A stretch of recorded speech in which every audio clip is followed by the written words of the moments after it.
What a great honor to be able to introduce for the first time ever anywhere the 45th President of the United States of America, Donald J. Trump.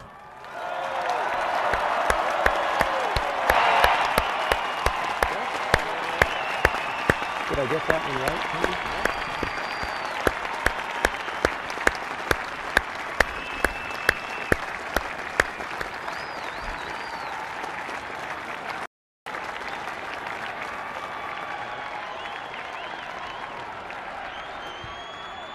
Chief Justice Roberts, President Carter, President Clinton, President Bush, President Obama, fellow Americans, and people of the world, thank you.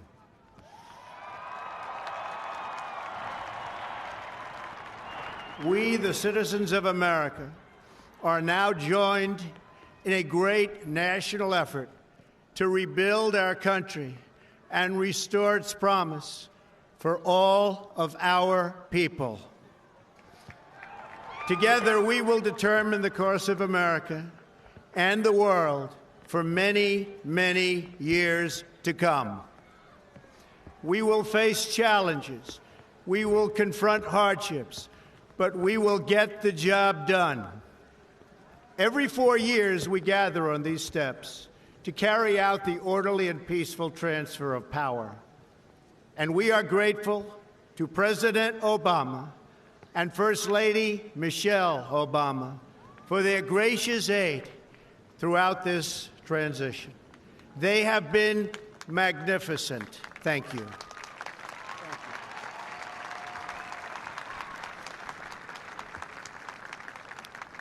Today's ceremony, however, has very special meaning, because today we are not merely transferring power from one administration to another or from one party to another, but we are transferring power from Washington, D.C., and giving it back to you, the people.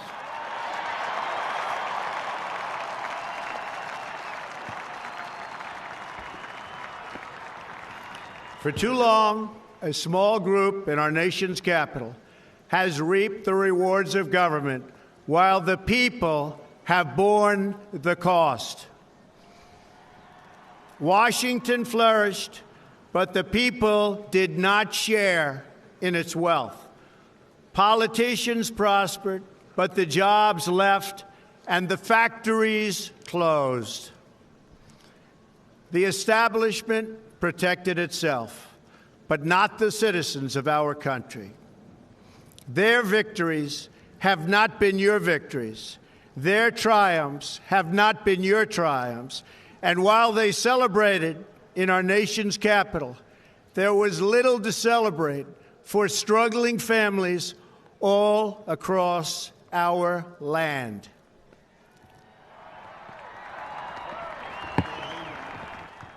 That all changes starting right here and right now, because this moment is your moment. It belongs to you.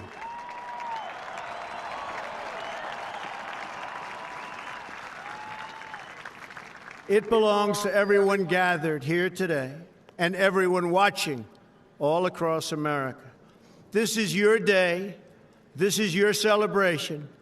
And this, the United States of America, is your country.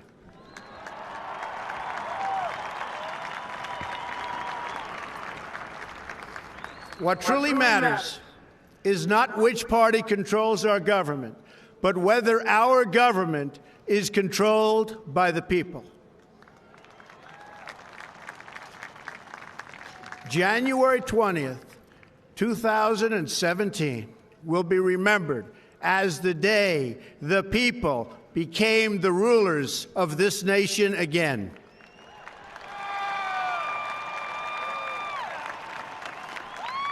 The forgotten men and women of our country will be forgotten no longer. Everyone is listening to you now. You came by the tens of millions to become part of a historic movement the likes of which the world has never seen before.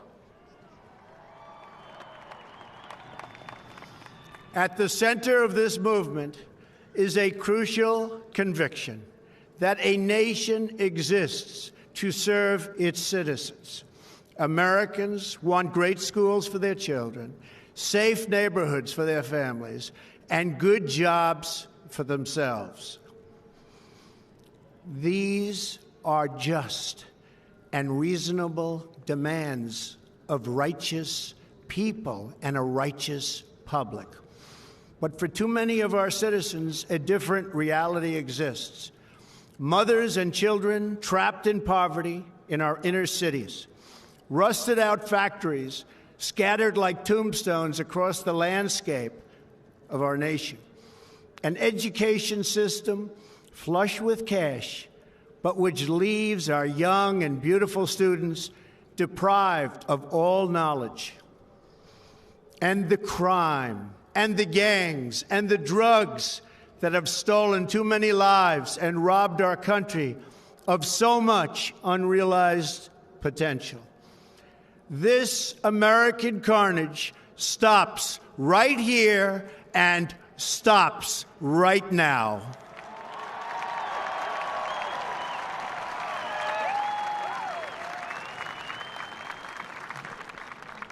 We are one nation, and their pain is our pain. Their dreams are our dreams, and their success will be our success. We share one heart, one home, and one glorious destiny. The oath of office I take today is an oath of allegiance to all Americans.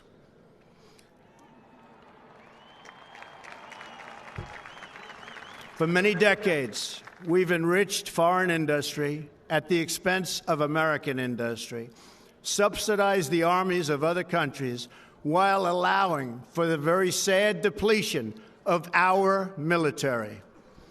We've defended other nations' borders while refusing to defend our own.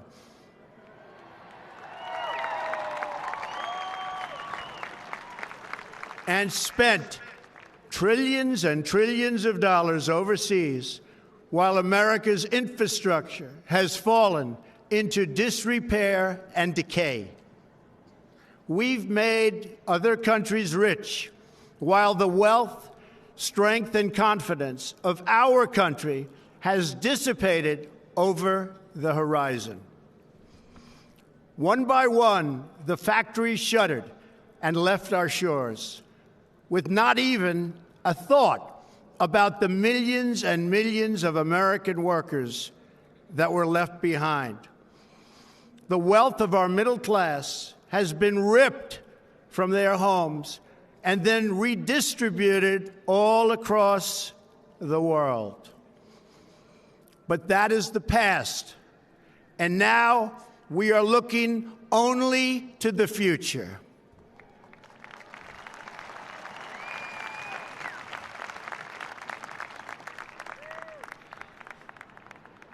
We assembled here today are issuing a new decree to be heard in every city, in every foreign capital, and in every hall of power.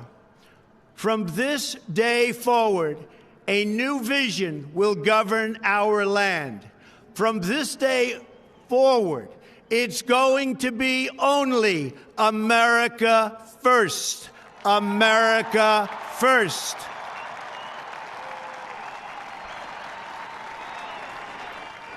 Every decision on trade, on taxes, on immigration, on foreign affairs will be made to benefit American workers and American families. We must protect our borders from the ravages of other countries, making our products, stealing our companies, and destroying our jobs.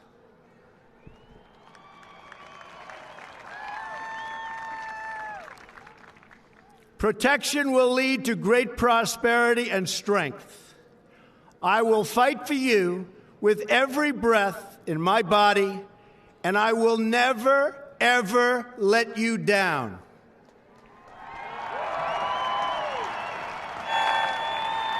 America will start winning again, winning like never before. We will bring back our jobs. We will bring back our borders.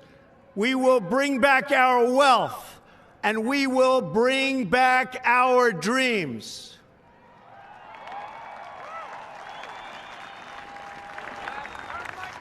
We will build new roads and highways and bridges and airports and tunnels and railways all across our wonderful nation.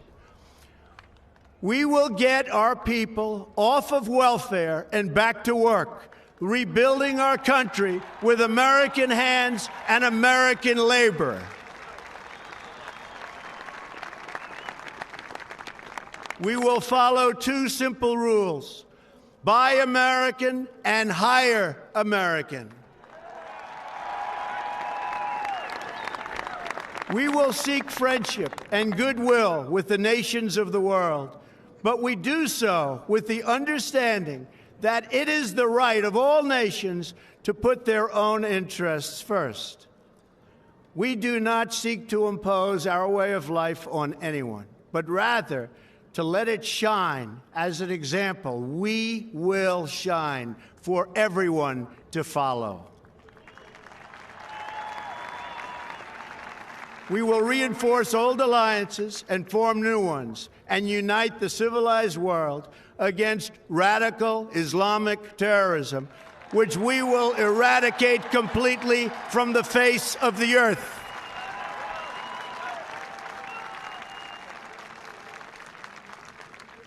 At the bedrock of our politics will be a total allegiance to the United States of America.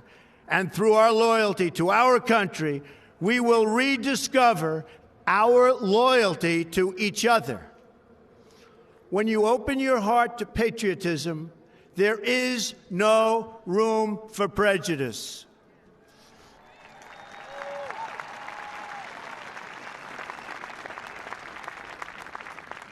The Bible tells us how good and pleasant it is when God's people live together in unity. We must speak our minds openly, debate our disagreements honestly, but always pursue solidarity.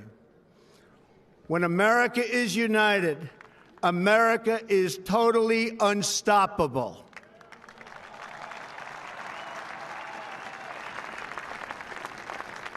There should be no fear. We are protected, and we will always be protected. We will be protected by the great men and women of our military and law enforcement. And most importantly, we will be protected by God.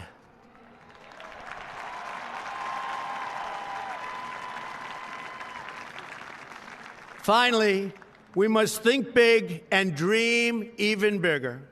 In America, we understand that a nation is only living as long as it is striving. We will no longer accept politicians who are all talk and no action, constantly complaining but never doing anything about it.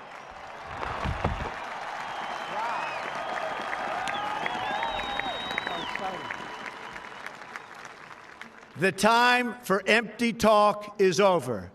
Now arrives the hour of action.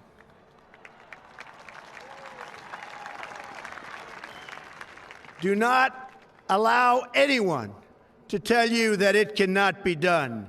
No challenge can match the heart and fight and spirit of America.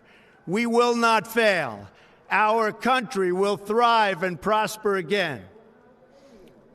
We stand at the birth of a new millennium, ready to unlock the mysteries of space, to free the earth from the miseries of disease, and to harness the energies, industries, and technologies of tomorrow.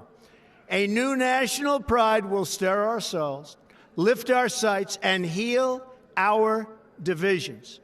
It's time to remember that old wisdom our soldiers will never forget, that whether we are black or brown or white, We all bleed the same red blood of patriots.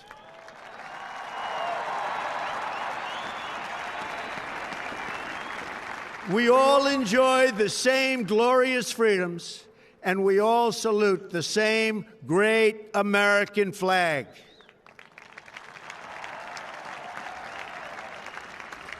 And whether a child is born in the urban sprawl of Detroit or the windswept plains of Nebraska, they look up at the same night sky, they fill their heart with the same dreams, and they are infused with the breath of life by the same almighty Creator.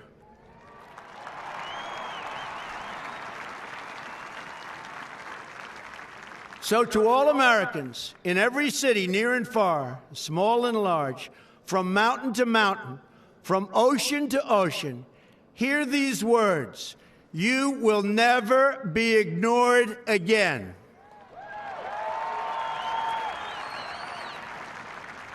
Your voice, your hopes, and your dreams will define our American destiny.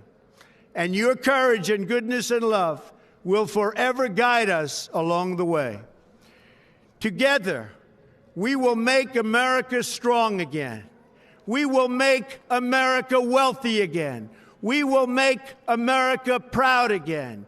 We will make America safe again. And yes, together, we will make America great again. Thank you, God bless you, and God bless America. Thank you. God bless America.